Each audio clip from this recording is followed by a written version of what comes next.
বিশ্বনবী একবার আসরের নামাজের সেজদা লম্বা করে দিলেন। সাহাবারা বললেন, নবী নামাজের পরে ধরলেন অসুস্থ হয়ে গেলেন নাকি, অথবা কোরআনের আয়াত সেজদা অবস্থায় নাজিল হয়ে গেল নাকি?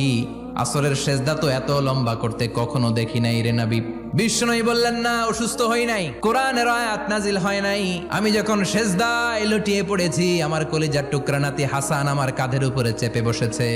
আমি যদি সেজদা থেকে মাথা উঠাই হাসানের কষ্ট হয়ে যাবে, তাই আসরের একটা সেজদা আমি ইচ্ছা করেই লম্বা করে দিয়েছি। কি মায়া ছিল নাতিদের সাথে, যে নবী হচ্ছে সব নবীদেরও সর্দার। ওই নবীরে ঘোড়া বানায়, বিশ্বনবীর বাবরি চুল ছিল তো ওই চুল ধরে এরকম ঘোড়া ঘোড়া খেলতো। বিশ্বনবীর কাঁধে বসে বিশ্বনবীর বাবরি চুল টেনে টেনে কয়, এটা আমার ঘোড়া।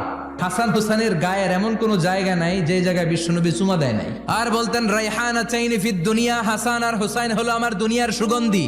এজন্য ছোট বাচ্চাদেরকে মসজিদ থেকে তাড়িয়ে দেয়া যাবে, এদেরকে বিশ্বনবী একবার